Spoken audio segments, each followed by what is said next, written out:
Reel last వరకు చూడండి, మీకు కూడా కొంచెం పిల్లలతో ఎలా జాగ్రత్తగా ఉండాలో తెలుస్తుంది. Atrocities guys, atrocities. చాలా ఇన్నోసెంట్గా కనిపిస్తారు కానీ అఫ్కోర్స్ ఇన్నోసెంట్ అనుకోండి. చూడండి పాపం ఎంత బాధపడుతున్నాడు.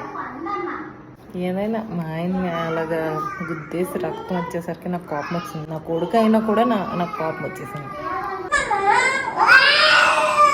అసలు ఏమైందంటే ల్యాప్టాప్ కొనుక్కొని ఆ రోజు ఈవినింగ్ అయితే ఇంటికి వచ్చేసాము 7:30 కల్లా. ఇంకా వీడు వీళ్ళ నాన్న ఆడుకుంటున్నారు. జగ్గు పొట్ట మీద కూర్చొని వీడైతే ఆడుకుంటున్నాడు అనమాట. ఇంకా వాడు సడన్ గా ఓవర్ ఎక్సైట్ అయిపోయి గుండుతో జగ్గు ముక్కు మీద డబాలని పడిపోయాడు. 2 seconds కళ్ళు తిరిగినట్లు అయిందంట. ఒక 10 minutes వరకు బ్లడ్ వస్తూనే ఉంది. అలా బ్యాక్వర్డ్ లీన్ అయి పడుకుంటే ఒక 10 minutes కి తగ్గిందనమాట. ముక్కు నొప్పి అయితే 2 days వరకు ఉంది. పిల్లలు కూడా ఇలాంటివి ఏమైనా చేస్తే కామెంట్ చేసేయండి. నాకైతే చాలా బాధేసింది. జగ్గు నేను ఒక క్వశ్చన్ అడిగాను, ఏంటో మీరే చూడండి. పెద్ద అయ్యేటప్పుడు ఈ కక్ష ఉంచుకుంటావా నువ్వు నీ కొడుకు మీద?